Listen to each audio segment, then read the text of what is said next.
అందరికీ నమస్కారం. నేను డాక్టర్ చల్లా కృష్ణవీర్ అభిషేక్.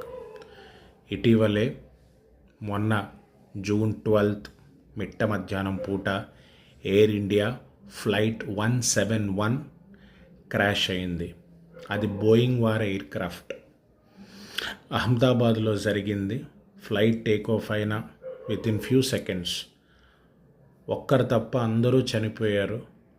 ఆ ఎయిర్ క్రాఫ్ట్, ఆ ఫ్లైట్ ఏదైతే ఉందో అది ఒక స్టూడెంట్స్ హాస్టల్ మీద క్రాష్ అయింది. పాపం వాళ్ళు భోజనం చేస్తున్న సమయం అది. చాలామంది ఫ్యూచర్ డాక్టర్స్ కూడా ప్రాణాలు కోల్పోవడం జరిగింది.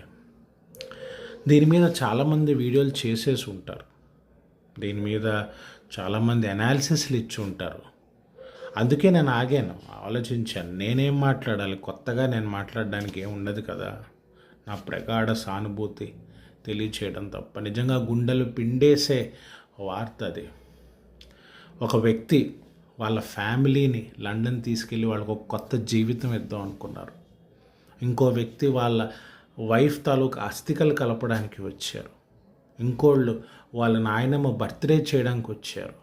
ఒక ఫ్యూచర్ డాక్టర్స్ వాళ్ళు మన దేశం కోసం వాళ్ళు నిరంతరం కష్టపడి ఎంతో శ్రమించి చదివి ఆఖరికి ప్రాణాలు కోల్పోయారు. వాళ్ళ తల్లి తండ్రి ఎంత వేదనకి గురై ఉంటారు. వాళ్ళ ఫ్యామిలీ మెంబర్స్ ఎంత వేదనకి గురై ఉంటారు. చాలా చాలా ఇమోషనల్ డిస్ట్రెస్.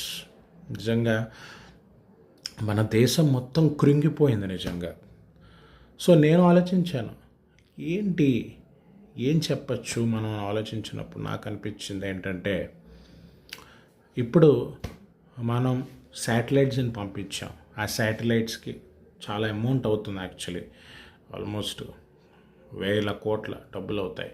సో దాంతో మన శాటిలైట్స్ పంపించి స్పేస్లోకి మనం టెలికమ్యూనికేషన్స్ అన్నీ జరుగుతున్నాయి. దట్స్ గుడ్, అంతవరకు గుడ్. బట్ మిగతా స్పేస్ రీసెర్చ్ ఏదైతే ఉందో, ఇప్పుడు చంద్రయాన్ మూన్కి పంపించడం, మంగళయాన్ మార్స్కి పంపించడం, లేకపోతే వివిధ గ్రహాలకి పంపించడం, సోలార్ సిస్టమ్ బయటికి పంపించడం, లేకపోతే ఎన్నో వందల వేల కోట్ల లైట్ ఇయర్స్ దూరంలో ఉన్న సోలార్ సిస్టమ్స్ గురించి తెలుసుకోవడం వల్ల మనకి ఒరిగేదేమీ లేదు అని నా ఉద్దేశం.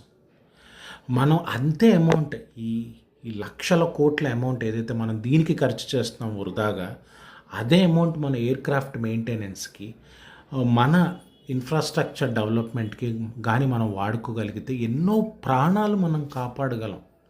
ఇది ఒక్కసారి నిపుణులను ఆలోచించి పాలసీ మేకర్స్కి చెప్పవలసిందిగా మనవి. Thank you.